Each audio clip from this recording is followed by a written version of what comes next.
Tanto ay pinakulong nila si JM, pinakulong nila si Karen Roque. Hindi talagang... At gusto nila ipakulong si Pastor Kibuloy. Pero hindi nila ako kayang ipakulong. True yan! Kasi bago ako pumasok ng kulungan, mauna muna si Lisa Marcos at si Bongbong. Dito ang alas. Kasi hindi siya pwedeng kasuhan yan dahil marami itong alam. Kasuhan niyo ako bakit kung may kaso kayo. Mag-imbento ka, Lisa. Magaling ka naman mag-imbento. Pero hindi ako papasok ng kulungan kapag ikaw mauna doon. Kasi kapag totoo ang sinasabi mo, wala kang katatakutan. True. True yan, true. Totoo ang sinasabi mo, True. kahit pa si Lisa Marcos, hindi nangangalok ang tuhod ko. At hindi ako nunood sa mga pangak na ito. True. Kaya mga kababayan, magkaisa po tayo. Ayan! Dito, harap mo! Ang rehimen na minanipula ang eleksyon. Yun. Dahil walang mandato yan sa taong bayan. Asan? Walang mandato si Marcos Jr. True. Pamagpa, so kailangan tayong magkaisa. Uli inahamon ko, hindi ako papasok ng kulungan kung hindi mauna si Lisa Marcos at si Bongbong Marcos.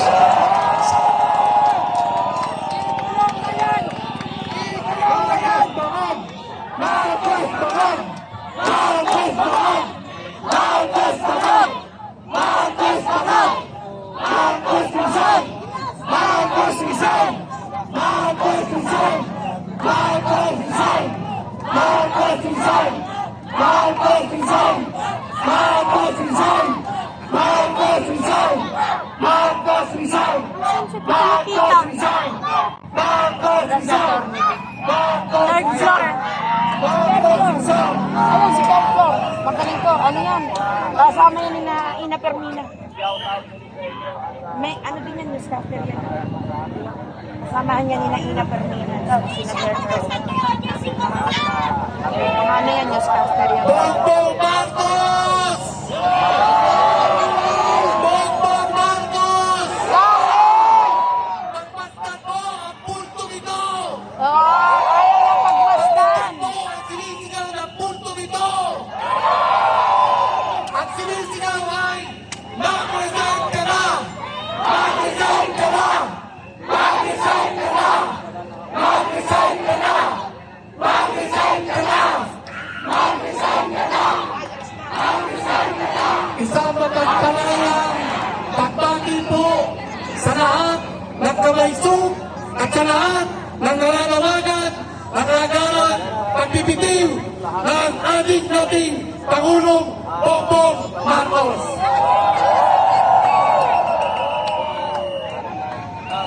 Kanina may nakikita ako nito patalsikin, paanisin. Pwede nyo kasabihan, Pamilya Marcos patalsikin, paanisin. Pamilya Marcos patalsikin, paalisin. Pamilya Marcos patalsikin, paanisin. Pamilya Marcos patalsikin, paanisin. Alam na alam ng mga tao sa Malacanang kung bakit gano'n na lang ang mahitig na panawagan ng mga kamaysog na mga mayang Pilipino dahil hindi namin kailangan ng isang baat na Pangulo.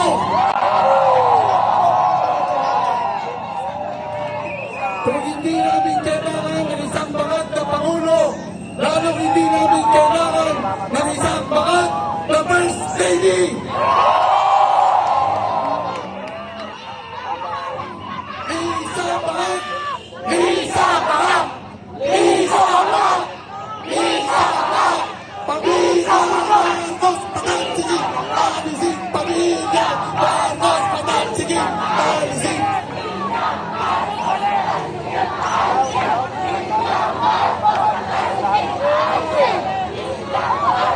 Ang problema ng pamilya nito, kapag asawang lalaki, bawat pa ang asawang babae, pati ang dalawang anak. Bakit?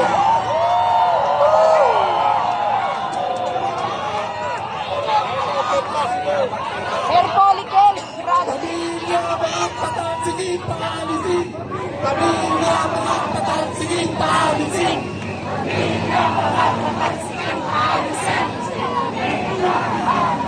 Kali pa lang magkabesado.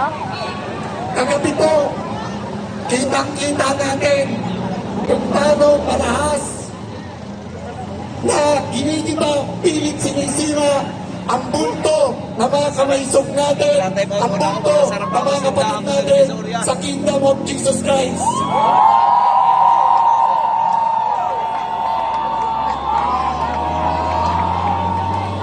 Pero sa kabila,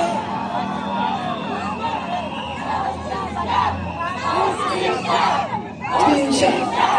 Hustisya! Hustisya! Hustisya! Hustisya! Hustisya! Hustisya! Hustisya! Kahit anong pagtitipid ang gawin nyo sa kongregasyon ng Kingdom of Jesus Christ, hindi nyo sila mapangihina dahil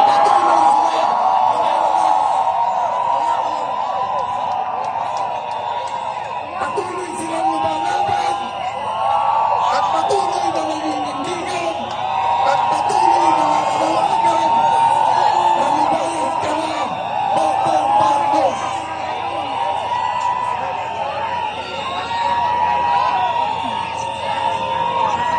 Halata po na ang ginagawa ng administrasyon ito ay para magtakpan ang kabulastugan, katarantaduhan at malaking keetsosan sa palasyo ng Malacanang.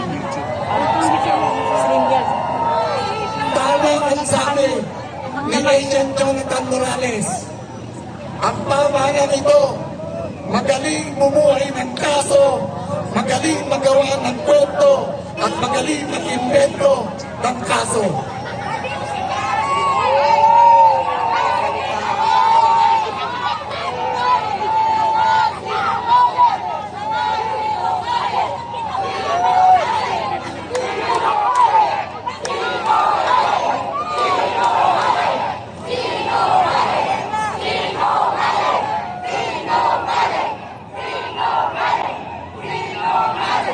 Kanina umaga,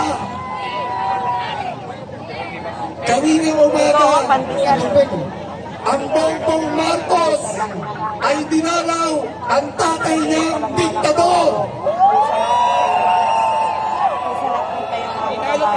Lahat tayo nabunol ni Marcos. Sugutin na ako. Nabudol! Nabudol kami! Nabudol kami! Nabudol kami! Nabudol kami! Nabudol kami! Nabudol kami! Nabudol kami! Nabudol kami!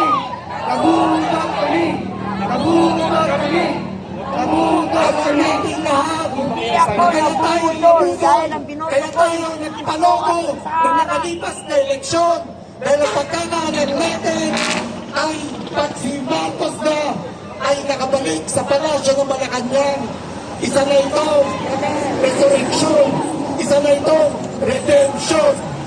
Pero ang nangyari ay isa pa na itong reincarnation, reincarnation na binana niya mula sa tatay ng diktador at ang higit pa. Si Marcos ngayon, ang makabagong diktador, hindi lang basta diktador, kundi isang adiktador. Adiktador!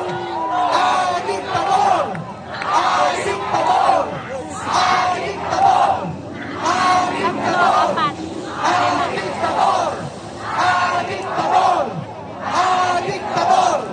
Adiktador! Adiktador! Sa mga kamaysog na mamayang Pilipino, masarap yun. sa mga nabunol ng pamilya Marcos, Sis, wala rin yung sis. Wala ako. mahal na lang Mahal na lang kasi. Ay, bagay na Ang yan. kapangyarihan